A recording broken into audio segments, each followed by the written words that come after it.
In an abandoned warehouse in a small town in Colorado, Trevor is dancing with his girlfriend Nina, while his friend Kyle shares some kisses with his fling of the day. Suddenly Kyle coughs some blood, but his girl keeps kissing him anyway. Trevor and Nina are disgusted by this and go to another room, where something is running in the shadows. Meanwhile, the town wakes up to discover the state has sent military forces to organize a 24-hour-long quarantine. The roads are blocked so nobody is allowed to leave or enter the town. Soon a traffic jam takes over the road and people start to complain about the situation, even arguing with the soldiers because no explanation has been given. A couple in particular are desperate to leave because they want to take their sick son to a hospital in the city. Corporal Sarah convinces them to take the boy to the hospital in town because the army has brought specialists who are already checking on sick people.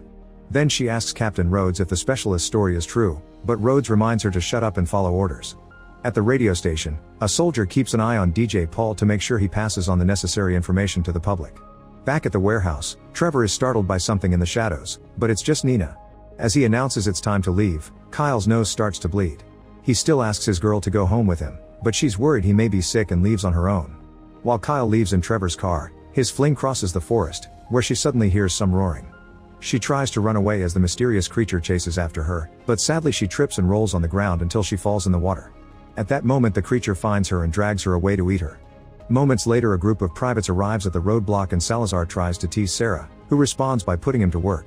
Then she takes Crane to town with her to visit her childhood home. Inside she finds her brother Trevor and Nina doing it on the couch and scolds them for not picking up her calls. Neither of them knows about the quarantine, which makes Sarah angrier since her mother needs constant care. Sarah rushes upstairs and checks on her mom Francine, who isn't feeling well. She claims it's just a cold, but Sarah announces she's taking her to the hospital anyway. Downstairs, Nina realizes she has lots of messages from her dad too. Sarah comes back and Trevor explains Francine has been feeling ill since early in the morning. Nina tells her about Kyle's symptoms and Trevor wants to check on him, but Sarah tells her to stay home with their mom while she does the checking. Night has fallen by the time Sarah and Crane make it to Kyle's house and they're surprised to find the door open. The rooms are covered in blood, so the soldiers carefully search the building, but Kyle is nowhere to be seen. When Crane stands against the curtains, two bodies suddenly fall on top of him. It's Kyle's parents, who have been mauled. Sarah tries to call the cops but the phone isn't working, so on her way out she uses the military radio to call her captain. Rhodes explains they've blocked all phone lines until they control the situation because there are too many rumors going around and promises to send the police to Kyle's house. Afterward Sarah picks up Francine, Trevor, and Nina to go to the hospital. During the ride, Francine's nose starts bleeding. When they finally make it to the hospital, the place is packed with patients experiencing the same symptoms and the nurse tells Sarah to wait in line like everyone else. Nina's father is in this hospital too, so she and Trevor visit him. At that moment Sarah notices Salazar and other soldiers guarding the hospital, which makes her realize this is serious and not just a routine exercise like they were told. Then Rhodes brings Sarah to meet Dr. Logan from the CDC. Logan asks if Kyle's parents had bite marks and she says yes, but she doesn't think it was an animal because it couldn't have hidden the bodies behind the curtains. In the waiting room, Crane notices that Francine and many other patients are freezing, so he goes to tell Sarah and Logan. At the same time Nina's father goes through the same thing.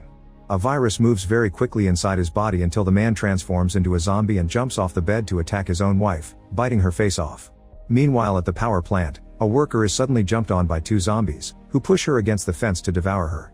The shaking of the fence plus the falling blood causes a short circuit that lights both zombies on fire. As the plant's machinery starts failing, the town's lights begin to malfunction too. There are some zombies driving around and soon their cars crash in the middle of the street, sending a body flying. At Kyle's home, 3 cops are searching the rooms and find a third body between the dead couple. It's Kyle himself, who has become a zombie and now jumps on the cops to try to kill them all, not caring about their guns. At the radio station, Paul and his guard soldier hear all the screaming and look out the window to discover the zombies dragging humans away to feed. The soldier runs outside to help the civilians, only for a bunch of zombies to ambush him and take him away to eat him too. Paul sees another zombie coming after him, so he rushes back into the radio station and locks the door. In the hospital, the backup generators bring the power back just in time for the frozen people to become zombies too. They all go crazy and start attacking any normal human they can reach. Trevor and Nina run out of her father's room and watch in shock how a zombie walks on the ceiling to then jump on a nurse. Some zombies see them and come after them, so the couple begins running away and tosses any object they can find to slow the creatures down. They make it through the back door and block it with a trash container, but there are other zombies already outside, so the couple runs to escape by jumping over the fence. Inside, the chaos and massacre are getting worse as blood is spilled all over the place. Almost no humans are left and there are too many zombies to fight at the same time, so Rhodes runs into an empty corridor and blocks the door to keep the zombies out. Sarah finds him and asks about her mother, but there's no chance of finding her now. Then Rhodes opens another door to find an exit, only for a bunch of zombies to come out. He manages to push a few off, but soon there are too many creatures to handle and Rhodes is captured to be devoured. Seeing this, Sarah, Logan, and Crane run to another corridor to find an empty room to hide in. Logan pushes Crane to go first, causing him to drop the car keys. A zombie notices Crane on the floor and tries to attack him, but Sarah drags him into the room just in time and locks the door. A furious Crane pushes Logan for what he did, yet Logan pretends he doesn't know what Crane means. After Sarah and Crane push some furniture in front of the door, the group looks out the window and notices the zombies have taken over the parking lot too. Since Crane doesn't have a gun and Sarah's isn't loaded, she says they should make Molotov bombs to distract the zombies and escape in a car. Since Crane lost Sarah's car keys, she decides they should find Rhodes' keys to escape in his car instead. Meanwhile, Travis and Nina are running through the forest, where they encounter dozens of dead bodies on the ground. A body even tries snapping at them, only to fall dead again. Eventually the couple makes it downtown and they find a massacre here as well. However, they notice someone sane inside the radio station, so they wait until the main street is clear to run to the station's front door. They start pounding on it and the noise gets the attention of a zombie, who begins running toward them. Thankfully, Paul opens the door and lets them in before the zombie can reach them. Then Paul takes them to the main room where they find the couple from the beginning, who reveals their son is dead. At that moment the wife starts coughing, but she swears it's a cold she caught before it all began. Paul coughs as well, yet Nina doesn't know if trusting them. Trevor rushes to the radio equipment to send out a message with their location and warn people not to go to the hospital. This message is played by a car radio and heard by Francine, who is also a zombie now. Back to Sarah and Craig, they climb into the vents and move as fast as possible to avoid the zombies trying to reach them through the grills. They eventually find the room with Rhodes' body, so Sarah jumps down, only to be attacked by someone coming out of the cabinet. She quickly defends herself and discovers it's just Salazar, who hid in the cabinet before everyone went crazy. They take the car keys and get back in the vents, unaware that Rhodes is waking up as a zombie and eating his own eye. Then he grabs Sarah and uses her as a counterweight to get into the vent since he doesn't have legs. Sarah kicks his face to force him to let go and begins moving faster. In another room, the zombies hit the vents with mops and other tools until they manage to break it, causing Sarah's legs to fall through the hole. Those creatures keep trying to grab her feet and Rhodes is coming closer, however Salazar comes back for Sarah and pulls her out of the hole just in time. They rush back into the room with Logan and when Crane tries to close the vent, Rhodes appears and bites his hand. Sarah immediately grabs some bleach and pours it on the wound, hoping to disinfect it. A wary Salazar takes out his gun and gets ready to shoot, but Sarah protects Crane and Logan points out the bleach has a chance to work. Rhodes keeps making noises in the vent and Salazar shoots him to finally kill him.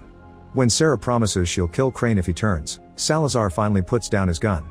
Afterward, the group makes some weapons with whatever they can find in the room and Sarah takes one of Salazar's guns. Crane breaks the window with a chair and they jump out to finally leave the hospital. A zombie immediately appears, yet Sarah's shots do nothing, so Salazar has to teach her that only a shot to the head will kill a zombie. There are more enemies incoming and the soldiers work together to fight them all while Logan only stares. The tools they made turn out to be pretty good and soon all the zombies surrounding them go down. Unfortunately, the zombies inside the hospital start jumping through the windows as well. The soldiers keep on fighting, killing their enemies by smashing their heads or just outright decapitating them.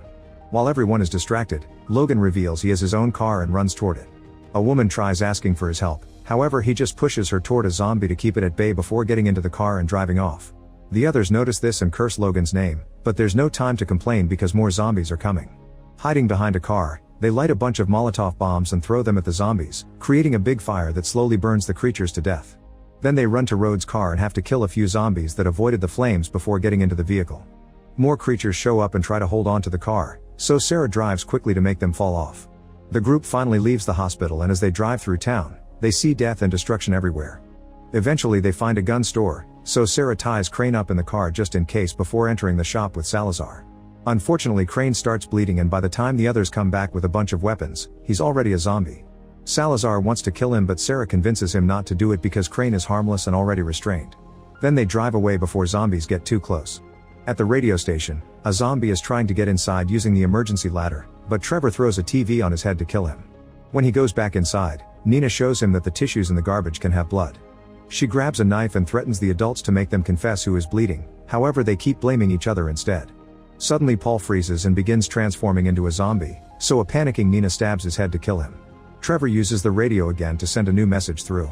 The soldiers are about to leave town, but when Sarah hears her brother's voice she turns the car around, running over every zombie to avoid losing time. At the station, Trevor looks out the window and sees Francine, so he runs out to meet her and ignores Nina's warnings.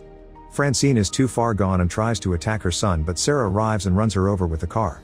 A crying Trevor can't believe she did that, and Sarah has to remind him that wasn't their mother anymore. Meanwhile, Nina runs upstairs to tell the old couple that they're leaving, only to find the room mysteriously empty. When she looks behind the couch, she finds the husband dead. The zombified wife appears behind her and tackles her to the ground, so Nina has to start fighting her using any object she can find in the room and even breaking the furniture. At that moment, Trevor comes in and they start fighting her together with excellent teamwork. Outside, Salazar notices some survivors stuck behind a gate.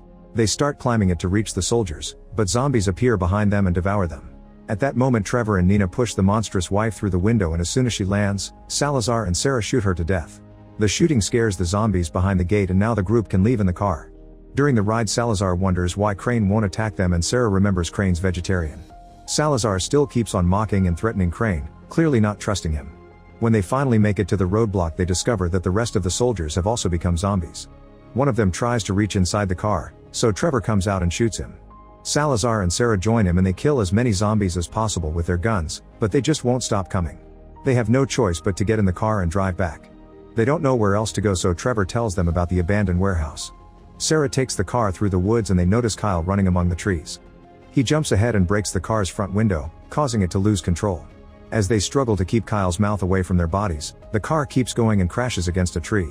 Now Kyle is stuck between the wood and the broken glass, so Sarah can easily shoot him in the head. Afterward, the group keeps moving on foot and brings Crane along. Salazar never stops threatening him or insulting him, so by the time they make it to the warehouse, Crane is done.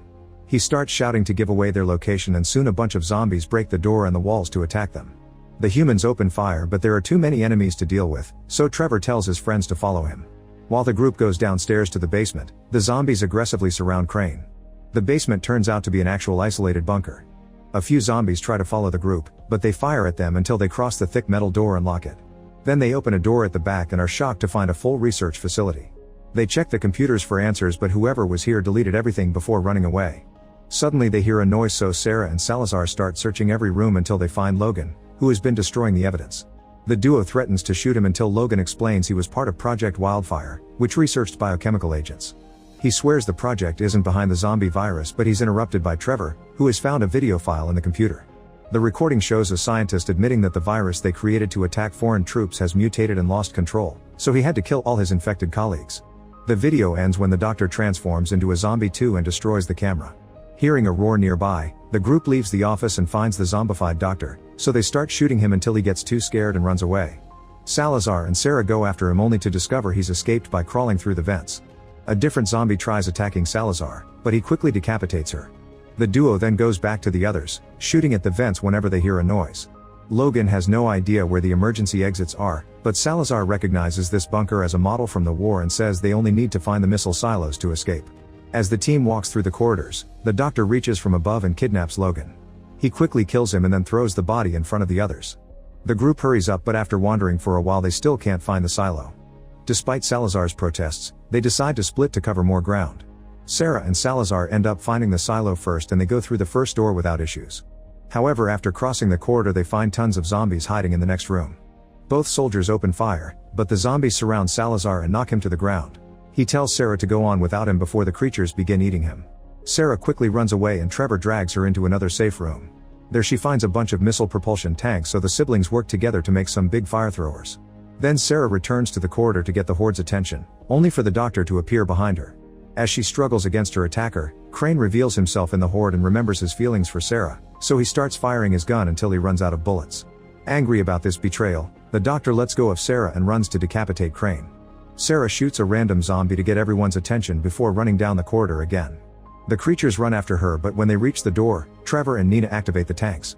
The result is giant flames that instantly burn the zombies down and reach every corner of the facility, not leaving a single monster standing. Afterward, the trio climbs out of the silo and finds Logan's car. As they drive away, they hear on the radio that the virus has been fully contained. However, on the road a zombie is on the loose. Make sure to subscribe and turn on notifications so you can watch more videos like this. Thanks for watching.